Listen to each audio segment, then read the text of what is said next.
Seigneur, merci parce que tu as les paroles de la vie. Nous te prions pour notre entendement, nous te prions pour notre cœur. Nous te prions pour cette semence que tu déposes sur nos cœurs, qu'elle porte du fruit à ta gloire. Merci pour ce que tu fais dans le nom de Jésus. Amen. Oui, c'est bon, merci. Je vous solliciterai tout à l'heure, oui. Merci à vous. Merci à Alan et toute l'équipe. Prenons nos Bibles dans le livre de Jean, chapitre 15, verset 16. Et dans ce texte que nous allons lire, le Seigneur y fait une déclaration importante et je prie que cette déclaration-là trouve un écho favorable dans ton cœur et dans mon cœur parce qu'elle répare beaucoup de choses, de dégâts que le péché et le monde peut infliger à un cœur. C'est Jésus qui parle. Ce n'est pas vous qui m'avez choisi, mais moi, je vous ai choisi et je vous ai établi, afin que vous alliez et que vous portiez du fruit et que votre fruit demeure, afin que ce que vous demanderez au Père en mon nom, il vous le donne. Bien-aimé, il existe des douleurs dans la vie d'un homme qui se voit. Un bras cassé par le plâtre, une plaie pansée, une cicatrice témoigne qu'une blessure a existé. Mais il existe aussi des blessures qui ne laissent aucune trace sur le corps et qui pourtant gouvernent une vie. Ces blessures-là ne saignent pas. Elles parlent. Elles parlent dans notre manière d'aimer, elles parlent dans notre manière de servir, elles parlent dans nos réactions, elles parlent dans nos peurs. Et parmi toutes ces blessures, il y en a une qui traverse les années sans faire de bruit. Ça s'appelle le rejet. Le rejet. R-E-J-E-T. C'est probablement l'une des souffrances les plus silencieuses de l'humanité. On peut être entouré et se sentir rejeté. On peut être marié et se sentir rejeté. On peut être pasteur et se sentir rejeté. On peut être chef d'entreprise et se sentir rejeté. On peut être applaudi par une foule et rentrer chez soi avec le sentiment de n'avoir jamais été aimé. Pourquoi ? Parce que le rejet ne concerne pas d'abord notre environnement. Il touche notre identité. Petite définition du rejet. Le rejet, c'est le sentiment profond d'être refusé, abandonné, ignoré, méprisé ou considéré comme sans valeur par une personne dont l'amour ou l'acceptation comptait pour nous. Mais permettez-moi d'aller un peu plus loin, les frères. Le rejet n'est pas seulement ce qui vous est arrivé. Le rejet est que cette blessure vous a fait croire sur vous-même. Voilà pourquoi deux personnes peuvent vivre le même événement sans sortir avec les mêmes conséquences. L'une guérit, l'autre passe sa vie à tenter de prouver qu'elle mérite d'être enfin aimée. Le rejet est dangereux parce qu'il ne détruit pas seulement les émotions. Le plus dramatique, c'est qu'il déforme notre identité. Une personne rejetée finit souvent par croire ce que les autres ont dit d'elle. Une personne rejetée cesse de voir ce que Dieu voit et commence à vivre selon les blessures de son passé plutôt que selon les promesses de Dieu. Le rejet. Le rejet devient alors une prison invisible. On ne voit pas les barreaux, mais ils sont bien réels. Le rejet enferme les pensées, les émotions, les relations, parfois même la vie spirituelle. Mais ce matin, le Seigneur dit, ce n'est pas vous qui m'avez choisi. Amen. Ça, c'est tout autre chose. Le rejet, ne croyez pas, c'est aussi un terrain d'attaque spirituelle.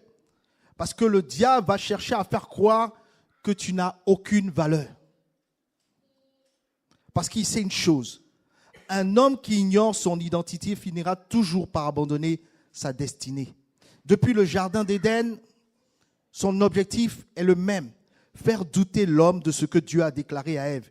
Il dit, c'est le diable qui parle. Est-ce que Dieu a réellement dit? Encore il murmure.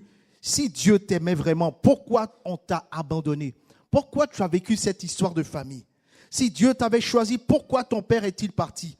Si Dieu avait un plan pour toi, pourquoi tant d'humiliation? Voyez-vous ce mensonge? il essaie toujours d'interpréter notre passé pour nous convaincre que Dieu nous a oubliés. Dieu dit ce matin, ce n'est pas vous qui m'avez choisi, mais c'est moi qui vous ai choisi. Il dit même à Jérémie, même dans le sein de ta mère, je te connaissais, je t'avais choisi. Est-ce que quelqu'un m'entend ce matin? Mais les conséquences que cela peut, les conséquences du mensonge du diable peuvent avoir dans le cœur, dans la vie d'un homme, dans une destinée, dans une identité. Regardez ce que cela peut produire. La Bible dit dans Hébreux 12 qu'aucune racine d'amertume peut pousser et contaminer beaucoup de personnes. C'est de ça qu'il parlait. Le rejet produit la peur d'être abandonné. Est-ce que quelqu'un m'entend ce matin? Le besoin constant d'être approuvé, la comparaison vis-à-vis d'autres, la jalousie, le perfectionnisme, le manque de confiance, la méfiance, la dépendance affective, parfois même la rébellion et parfois l'isolement. Certaines personnes ne vivent plus, elles survivent. Elles changent d'emploi, elles changent d'église, elles changent de ville, elles changent d'amis, elles changent de conjoint. Mais partout où elles vont, le rejet les accompagne. Imaginez, pour comprendre un peu ce dont on est en train de parler, imaginez un homme qui porte des lunettes comme moi, dont les verres sont entièrement rouges, les verres. Tout ce qu'il va regarder paraîtra rouge, n'est-ce pas? Le problème n'est pas le monde, le problème est le filtre.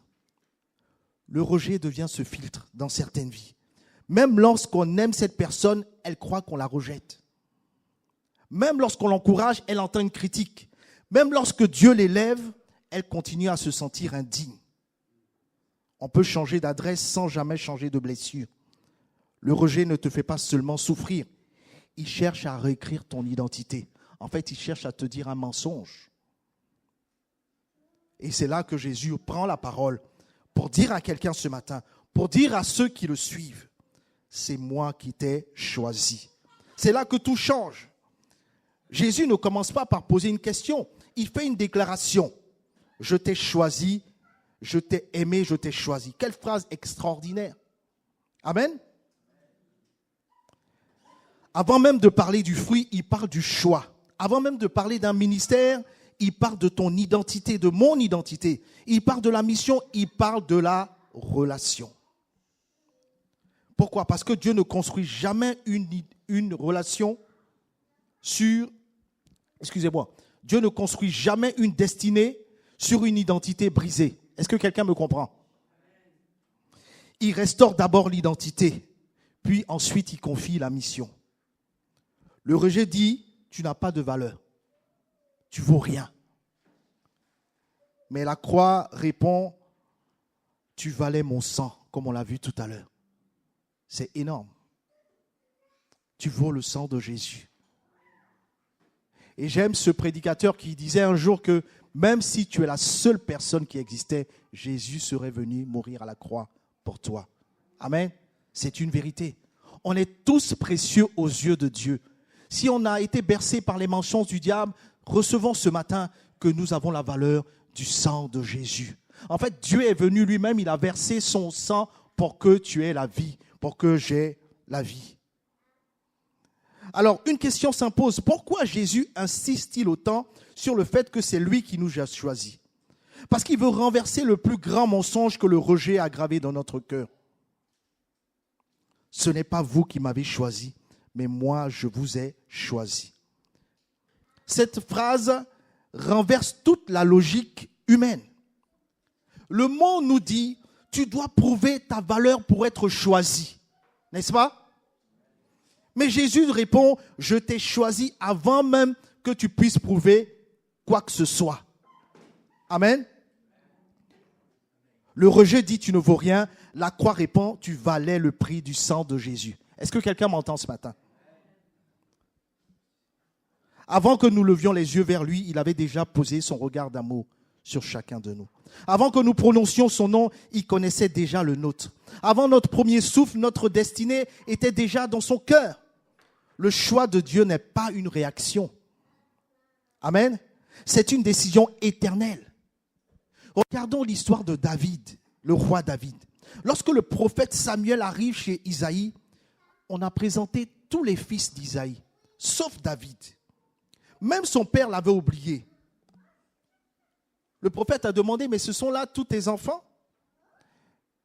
Mais celui que sa famille a oublié, Dieu l'avait déjà choisi. Le chant n'a jamais empêché le trône. L'oubli des hommes n'annule jamais le choix de Dieu. Amen. Dis dans ton cœur que je suis le choix de Dieu. Amen. Il m'a choisi.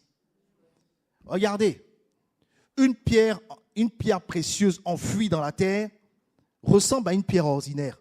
Pourtant, sa valeur ne dépend pas de la boue qui la recouvre. Elle dépend de celui qui connaît sa valeur. Beaucoup vivent comme des pierres ordinaires alors que Dieu voit déjà un diamant. Que quelqu'un me dise Amen. Ne laisse jamais les opinions des autres définir ton identité. Ton identité, elle est là. Elle est là.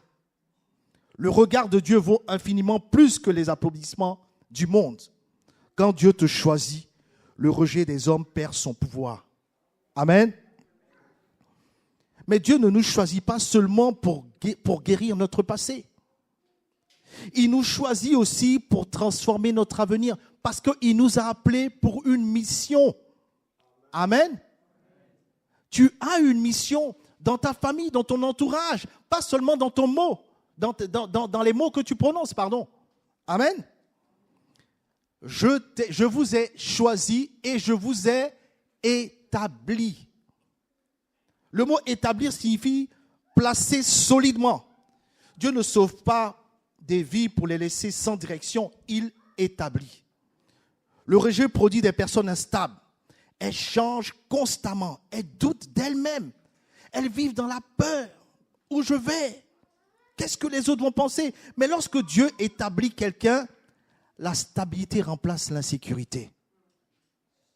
La paix remplace la peur. Mais lorsque Dieu établit quelqu'un, la stabilité remplace l'insécurité. La confiance remplace les complexes. Joseph, connaissez Joseph, le fils de Jacob, il a été rejeté par ses frères, vendu, accusé, emprisonné. Mais pendant que les hommes tentaient de le faire descendre, Dieu, qu'est-ce qu'il faisait? Il préparait son élévation. Le palais du roi d'Égypte existait déjà dans les plans de Dieu pour Joseph. Alors que Joseph était encore dans la prison, le rejet n'était pas sa destination. Amen. Le rejet était simplement le chemin vers sa destinée. Amen. Peut-être que tu peux, pendant que nous parlons, réfléchir à ta vie. Mais dis-toi une chose, c'est lui qui t'a choisi et qui t'a établi. Amen. Le savoir change toute la destinée. Amen. C'est lui qui m'a choisi. Je ne suis pas un accident. Il a déjà tout préparé. David disait que mes jours sont dans ta main. Dieu sait toutes choses. Amen. Et c'est une grâce. Ce n'est pas nos efforts, c'est parce qu'il a déjà décidé de le faire. Un arbre profondément enraciné résiste aux tempêtes. Les tempêtes révèlent la profondeur des racines. Les crises ne viennent pas pour détruire celui que Dieu a établi. Amen. Peut-être que vous ne l'avez pas bien compris, je répète. Les crises ne détruisent pas celui que Dieu a établi. Et les crises, elles sont de tout genre. Les hommes peuvent fermer une porte, mais Dieu a déjà tracé une destinée. Cependant, Dieu ne nous établit pas seulement pour exister. Il nous établit pour produire. Amen. Je vous ai établi afin que vous alliez, pas que vous restiez statique, afin que vous alliez, afin et que vous portiez du fruit et que votre fruit demeure. Le monde aujourd'hui célèbre le succès, alors que Dieu il cherche quoi? Dieu il cherche le fruit. C'est quoi le fruit? Le succès impressionne, mais le fruit transforme. Le succès attire les regards, mais le fruit glorifie Dieu. Le fruit n'est pas seulement ce que nous faisons, c'est ce que nous devenons. Ce fruit-là que Dieu cherche en chacun de nous qu'il a choisi et qu'il a établi. Ce fruit-là, c'est l'amour. Amen. C'est la sainteté, c'est la fidélité, c'est la patience, c'est la compassion, c'est l'obéissance, c'est les âmes gagnées, ce sont les vies restaurées, ce sont les générations transformées. C'est ce fruit-là que Dieu cherche en nous. Amen. C'est ce fruit-là que Dieu a mis en nous. Et que c'est ce fruit-là qui doit demeurer. Amen. Vous imaginez pourquoi les gens ne veulent plus de la religion? Dès que tu parles de religion, non, ça c'est la religion, j'en veux pas. Parce qu'on ne porte pas de fruits. Amen. Alors que Jésus nous a choisis, nous a établis, afin que nous allions et que nous portions du fruit. Amen. Le fruit, c'est ce qu'on voit, hein. C'est pas ce qu'on dit. Amen. Parfois on le dit, mais il n'y a pas le fruit, quoi, tu vois. Amen. Regardez la vie de Pierre. Pierre a renié Jésus. Aux yeux des hommes, il était complètement disqualifié.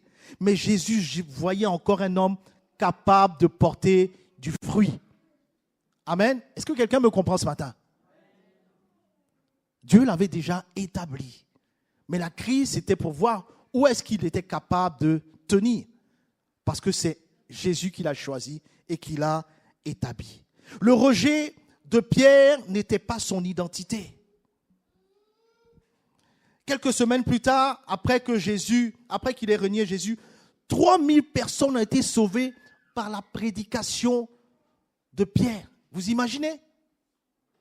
Je ne sais pas, est-ce que vous faites le film un peu? Il a renié Jésus et il s'est passé quelque chose. Après ce quelque chose, il prend la parole devant peut-être 3 personnes, 4 personnes et les hommes et les femmes s'ajoutent. Et 3000 personnes ont été sauvées. Il s'est passé quelque chose là, dites-moi.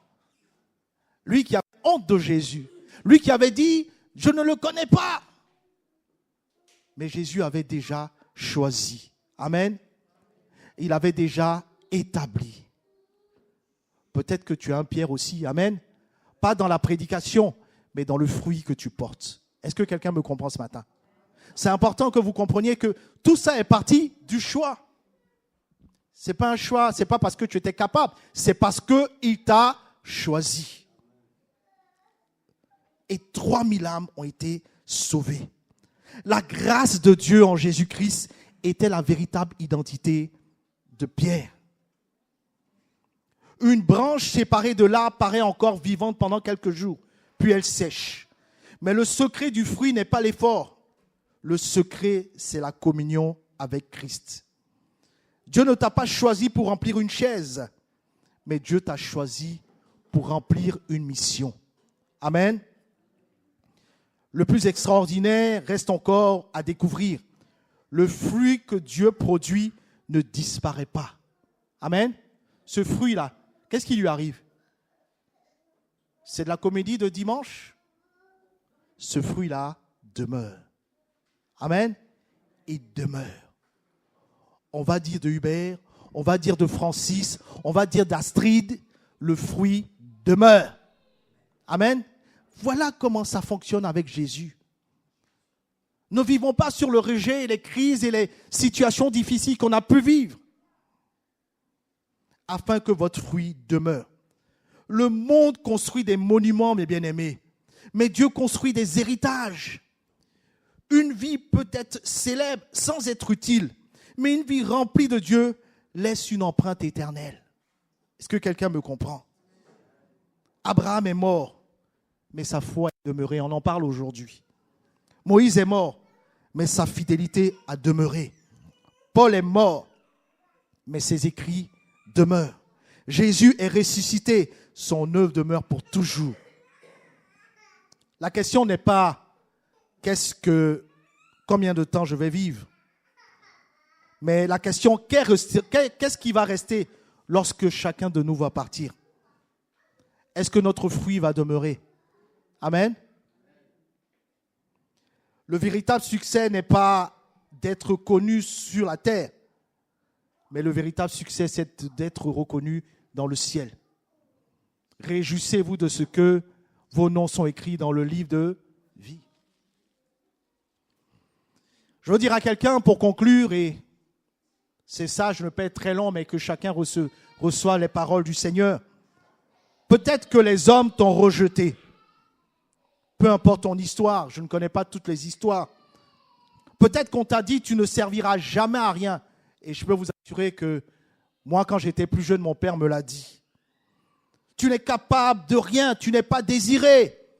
Aujourd'hui, une voix plus puissante parle. La voix du roi des rois, elle dit, je t'ai choisi. Est-ce que tu peux garder cette parole dans ton cœur? Je t'ai choisi. Le ciel ne confirme jamais les mensonges du rejet. Il confirme toujours la vérité de l'amour de Dieu. Tu n'es pas un accident. Tu n'es pas une erreur. Tu n'es pas un oubli. Tu es choisi, établi, envoyé, appelé, aimé et destiné à porter un fruit éternel. Alléluia. Je veux dire à quelqu'un dans le secret de son cœur, et vous n'êtes pas obligé de lever la main, ça se passe entre vous et Dieu dans votre cœur.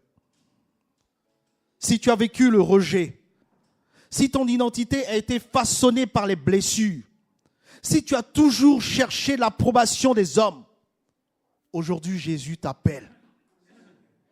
Dépose au pied de la croix toutes les paroles qui t'ont enfermé. Renonce à l'identité que le rejet t'a imposée jusqu'à ce jour. Et reçois l'identité que Christ te donne. Ce n'est pas vous qui m'avez choisi, mais c'est moi qui vous ai choisi. S'il te plaît, ne quitte pas ce lieu avec le même regard sur toi-même. Car lorsque Dieu dit « je t'ai choisi », aucune voix humaine ne peut annuler cette déclaration. Je répète, aucune voix humaine ne peut annuler cette déclaration. Ça dépend de ta foi. Je t'ai choisi, je t'ai établi afin que tu ailles, que tu portes du fruit et que ton fruit demeure. Le rejet a fait suffisamment de dégâts. Reçois cette parole. Aujourd'hui, c'est le jour où le rejet perd son emprise et où ta destinée reprend vie. Je répète, aujourd'hui, c'est le jour où le rejet perd son emprise sur ta vie, sur ton identité. Et c'est là où ta destinée reprend vie. Ferme les yeux pour méditer ces paroles que le Seigneur nous donne. Ce n'est pas vous qui m'avez choisi, mais moi je vous ai choisi et je vous ai établi afin que vous alliez et que vous portiez du fruit et que votre fruit demeure. Tu peux changer le vous pour mettre ton prénom parce que c'est Jésus qui parle. Tu peux dire, Florent, Dieu parle à Florent.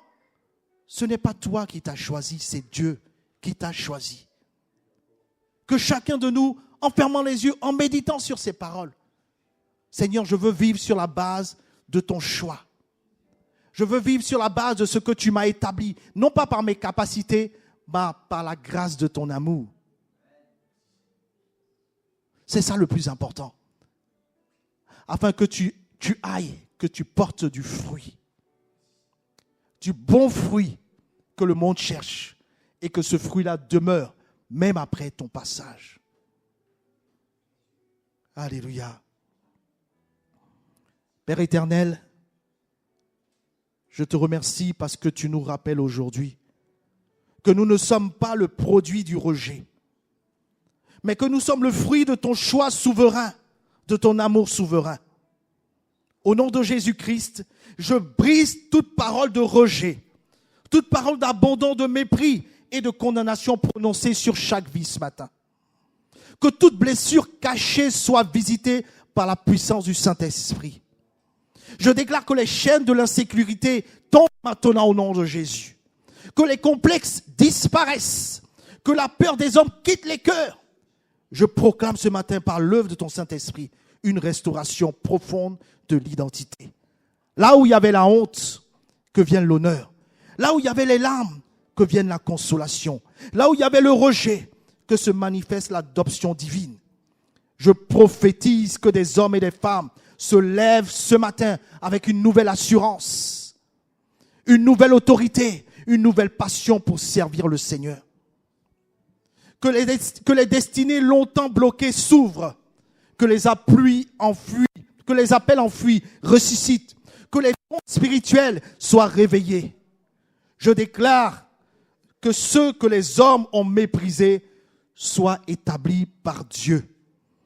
Ceux qui étaient oubliés seront remarqués par le ciel. Ceux qui étaient assis dans la douleur marcheront désormais dans leur appel, afin qu'ils portent du fruit, de bons fruits, à la gloire de Dieu, au nom puissant de Jésus. Alléluia.